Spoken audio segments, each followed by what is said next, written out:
Bonjour à tous, chers auditeurs de Wesh Radio.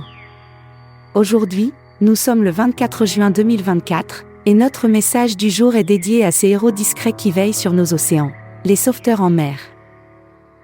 Chaque jour, qu'il pleuve ou qu'il vente, des hommes et des femmes dévoués mettent leur vie en péril pour assurer notre sécurité en mer. Ils sont les gardiens de nos côtes, toujours prêts à répondre à l'appel de détresse, que ce soit pour secourir des pêcheurs en difficulté, des plaisanciers en détresse ou des nageurs emportés par les courants. Imaginez un instant l'immensité de leurs tâches. La mer peut être impitoyable, et ses dangers sont nombreux. Tempêtes soudaines, courants puissants, épaves et même la simple imprudence humaine. Malgré ces défis, les sauveteurs en mer restent imperturbables, animés par un sens profond du devoir et une solidarité inébranlable. Leur courage est exemplaire, leur dévouement sans faille. Ces sauveteurs sont souvent bénévoles. Ils consacrent leur temps libre, souvent en dehors de leurs heures de travail, à des entraînements rigoureux et à des interventions en situation réelle. Leur engagement est remarquable et mérite notre plus grand respect. Soutenir ces héros, c'est avant tout reconnaître leur importance et leur rendre hommage. Comment pouvons-nous les soutenir concrètement ? D'abord, en respectant les règles de sécurité en mer. Assurez-vous d'être bien informé des conditions météorologiques avant de prendre la mer, portez toujours un gilet de sauvetage et suivez les consignes de sécurité.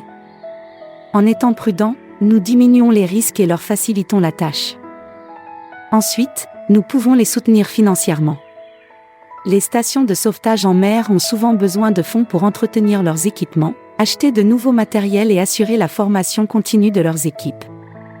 Participer à des campagnes de financement ou faire un don ponctuel peut faire une grande différence. Il est aussi possible de devenir bénévole. Si vous habitez près des côtes et que vous avez du temps à offrir, pourquoi ne pas rejoindre ces équipes ? Même si vous ne partez pas en mission, il y a toujours besoin de soutien logistique, d'organisation et de sensibilisation auprès du public. Enfin, nous pouvons simplement les remercier et leur montrer notre reconnaissance. Un mot de gratitude, une lettre de remerciement, un hommage public sont autant de gestes qui peuvent réchauffer le cœur de ces sauveteurs et les encourager dans leur mission. Chers auditeurs, en ce 24 juin 2024, prenons un moment pour réfléchir à l'importance des sauveteurs en mer et à ce que nous pouvons faire pour les soutenir. Leur travail est crucial pour la sécurité de tous ceux qui naviguent.